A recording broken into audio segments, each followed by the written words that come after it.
James chapter 1, verse 5 through 8. If any of you lacks wisdom, let him ask God, who gives generously to all without reproach, and it will be given him. But let him ask in faith with no doubting, for the one who doubts is like the wave of the sea that is driven and tossed by the wind. For that person must not suppose that he will receive anything from the Lord. He is a double-minded man, unstable in all his ways. What's going on, guys? Back with another Turn to God Thursday.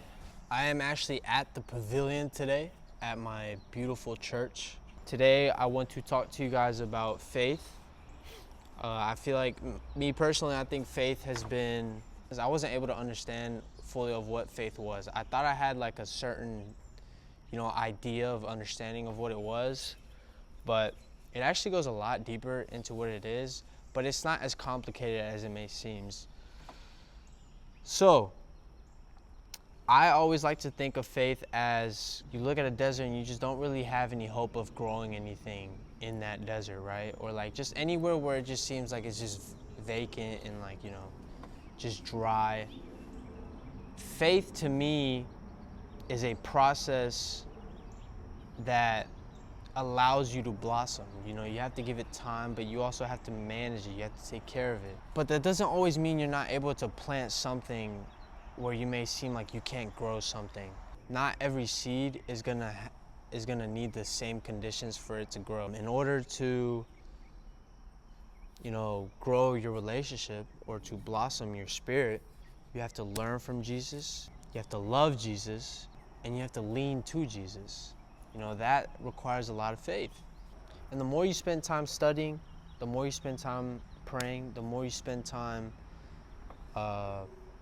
reading and just learning from Jesus, you have to allow that time with Jesus to let it change you. And he takes something barren and he shapes it into something beautiful. You can't always just think that everything is in your hands, because it's not.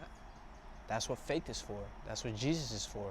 You have to have faith in Jesus to the things that you can't handle or the things that you can't, physically do.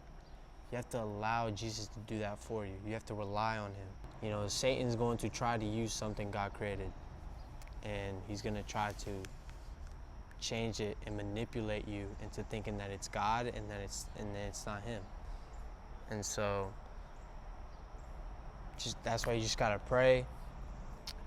But most importantly, when you pray for a closer relationship with Jesus, because when it's judgment day and you're in line and he's gonna list all the things that you've said, all the things that you've done, and as much as you want him to look at the good that you've done and try to be the best person you can be, it's really all about what your relationship was like with Jesus. We take a look at Matthew chapter 7 verse 23, and he says, "And then I will declare to them, I never knew you. Depart from me, you workers of lawlessness." That is why it's so important that if you're gonna start this journey like I did, the most important thing that I've learned about this is that none of this is gonna matter unless I desire a relationship with him. We're all in this together, and I care about every single one of you guys, and I want to see you guys succeed with Jesus and to grow a relationship with him. And so that's pretty much all I have for today. I hope it wasn't too confusing today. I love you guys. Jesus loves you. Pray. If you guys ever need anything, let me know. My DMs are always open. And we will see you guys on the next Turn to God Thursdays. Peace.